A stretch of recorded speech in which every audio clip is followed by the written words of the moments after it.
What's up, guys? How's your day going? So, everyone knows that World War II was a brutal war and Adolf Hitler ran Germany during it. Also, everyone knows that Germany started World War II. So, why did Hitler actually do this? Why did he kill 60 million more people? Let's look into what actually happened. So Hitler was born and his family was quite poor.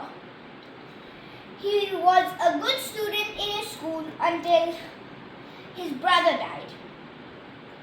His brother was buried in the graveyard right in front of Hitler's house.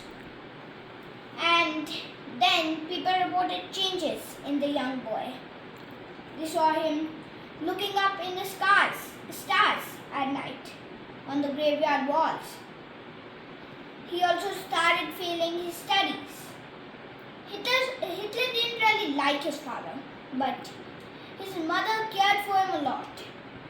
His father, on the other hand, would hit him, abuse him, and scold him a lot.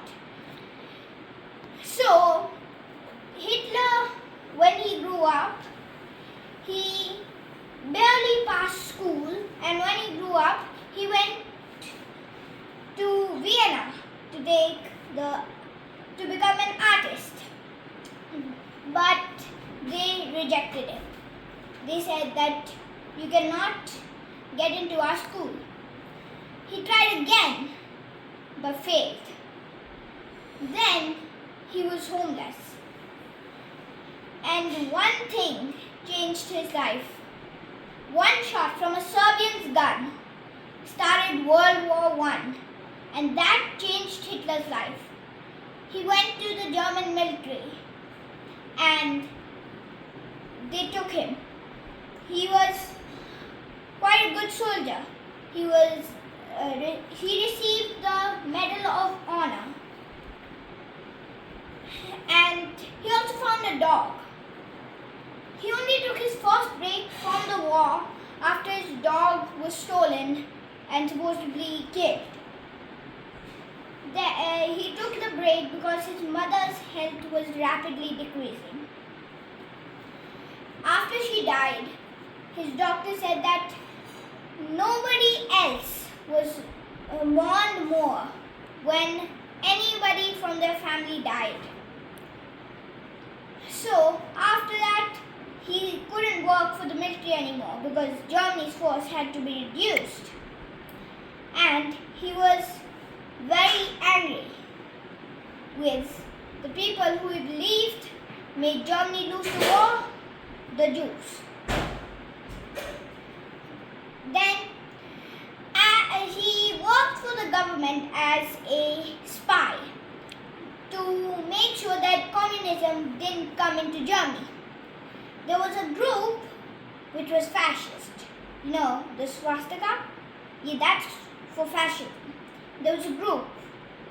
And he joined that group and quickly became its new leader with his speeches. Then he gained lots of popularity in that group. Like, from the group, he gained lots of popularity and renamed it to the Nazi group. Then he told the president of Germany to make him chancellor, or he'll make himself chancellor. And the vice chancellor said to the president, "We'll make Hitler chancellor, then run him like he's our puppet." How could that go wrong? In a million ways. Hitler, when they tried doing that, Hitler supposedly burned down the parliament. Then, once the president died, he took his chance because he was supposed to be the next president. And 2 months after becoming president, in 1933, he made himself a dictator. The dictator of Germany, 1933. This was the map. Germany had a tiny bit of land in the middle of Poland.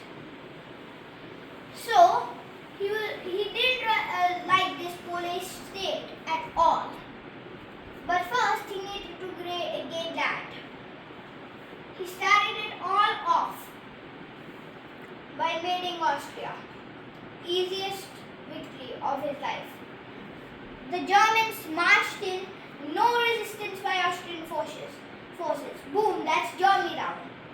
And the Allies said, which was basically UK and France, they said, don't invade anything else or we'll get you. But Hitler said that, can I invade Sudetenland? That was a part of Czechoslovakia. At that time. Because it was filled with lots of native Germans. And they said, sure you can. But Hitler invaded the entirety of Czechoslovakia and then was threatening Poland. They said, the Allies said, if you invade Poland, we'll invade you. So Hitler went to Stalin, Joseph Stalin, the leader of the Soviet Union, and said, hey, let's make an alliance and I won't betray you in the future.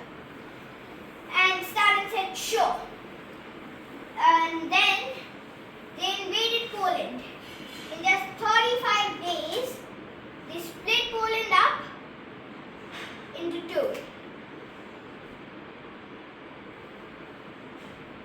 They split it up. That increased the Soviet Union's power and Germany's power.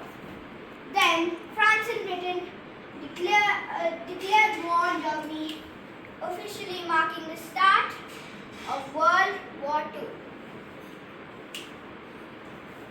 By the way, I'm putting black X's to symbolize that these people were part of the Axis. Italy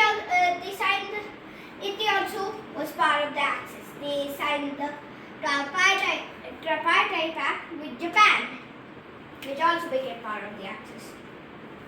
So there were now 4 countries in the Axis side, and UK, France, and basically most of the other countries were on the Allies side. So then Germany thought, wait a sec, let's invade France. We can easily do it. So they started planning for an invasion of France. UK sent only 400,000 troops, while France had mobilized 3 million. Germany thought France had forts all along here, but only one place they didn't. In the Ardennes forest, where they believed it was impossible for anyone to get to. But the Germans thought they could do it, and they did. France knew that Germany would come through Belgium because they had forts all along here. So they sent most of the troops to Belgium over here. Germany went through the Ardennes forest and trapped 400,000 troops at Dunkirk. And 300,000 escaped, 100,000 were killed. Now France was practically empty, and they took most of it. I'm saying most because they didn't take full France. They made it so that it looked like France had switched sides.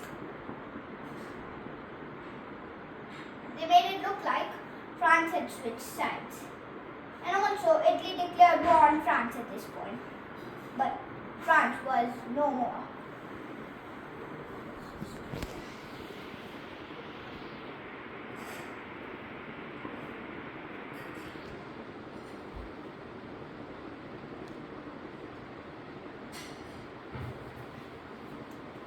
So, this was France, this part. And this was called Vichy France. Germany took all the coastal cities and all of France's colonies. France's flag changed from just this to this. Not much change. But this was the correct one now. So, now Italy started eyeing up its neighbors, wanting to invade something. They didn't want to leave the plain. also doing some stuff. They had just invaded Korea and now they were looking for China. They saw Manchuria and they thought, wait, what if we blew up our own rail station, blamed the Chinese for it, and launched an invasion on them? They did that. They were successful. They invaded most of Manchuria. And that was Japan. Then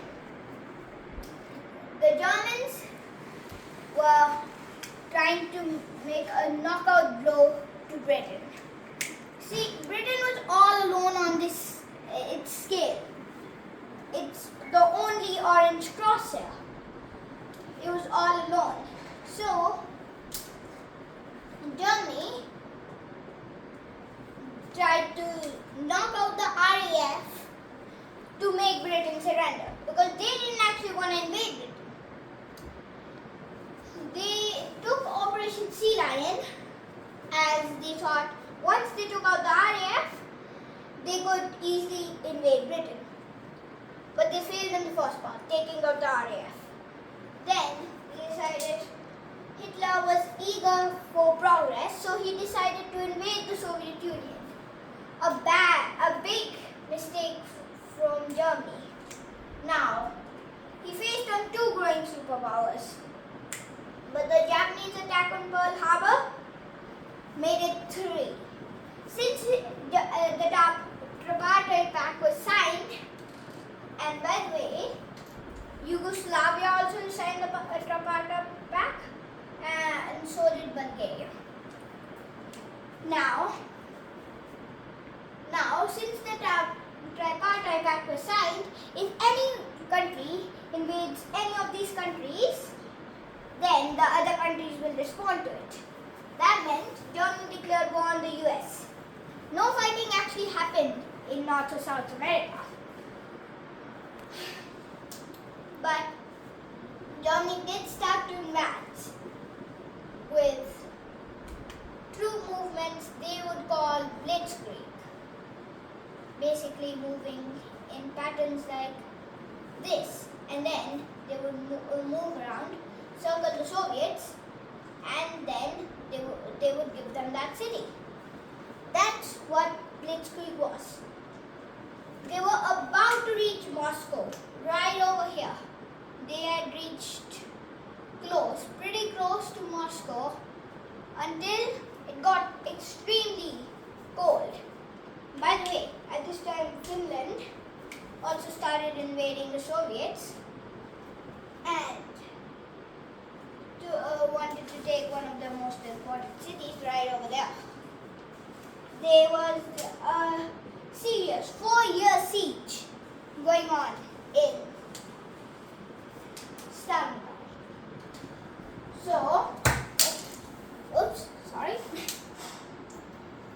So now it was cold. The Germans, they used to go on cars, right? You know them? The Germans used to go on them. And cars use oil. The oil that the cars used was literally freezing inside their tanks. That's how cold it was. And when they would use horses, the horses would literally freeze and they had to keep them on the side of the road. That's why Germany needed oil, lots of it. And there's lots of oil over here. They sent a single army down here and another army over here to capture the very important city of Leningrad. But the Soviets got reinforcements because they had moved all the factories to this side so they could make lots of resources. They put all their forces over here and used Germany's tactics against them. Now, the 7th Army was surrounded here and they couldn't get out. They tried, but they were surrounded. Boom, another victory for the Soviets. But it was the first victory out of many. Italy had recently invaded Albania, tried to invade Greece, failed. And now Greece started pushing shortening its borders. And Hitler was like, what the heck, dude, I'm battling the Soviets here. Any help? No, they were losing themselves. And here, the British started pushing back as well. They thought, let's keep them focused here, and the US would come and push the Allies out of Africa. That was successful. The US came at devastating speeds, pushing the Axis out of Africa and ending the war here.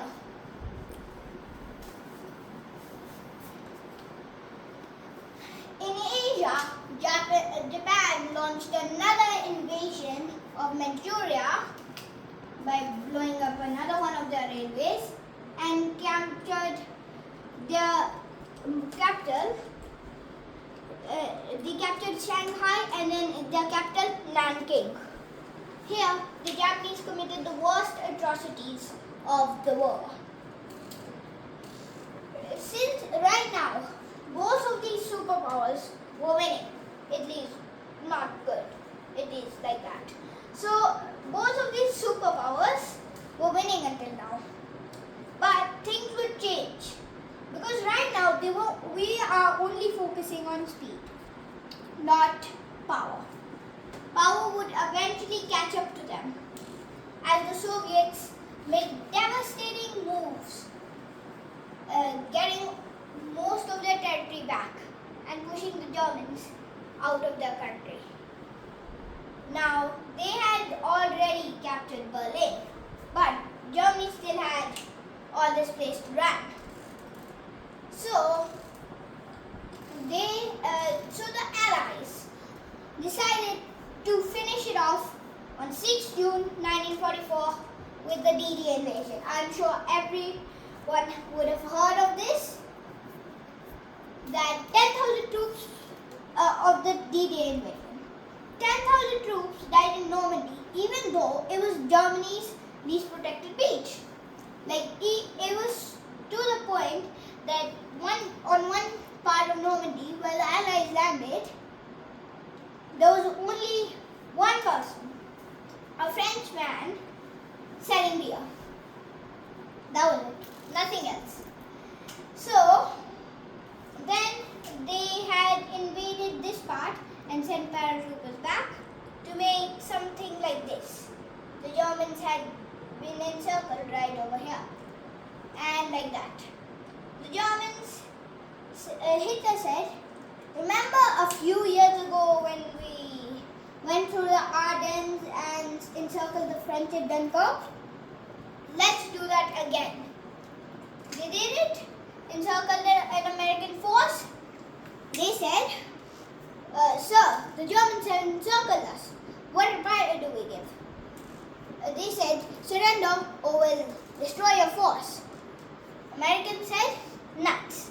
They sent that off as the official reply and they broke out of their siege. That way, it wasn't all smooth sailing. But after 11 months, Germany was gone. And by the way, they had invaded Italy because they were already attacked from the south. So Germany had nowhere to run except Norway. And Norway started kicking them out. That was it.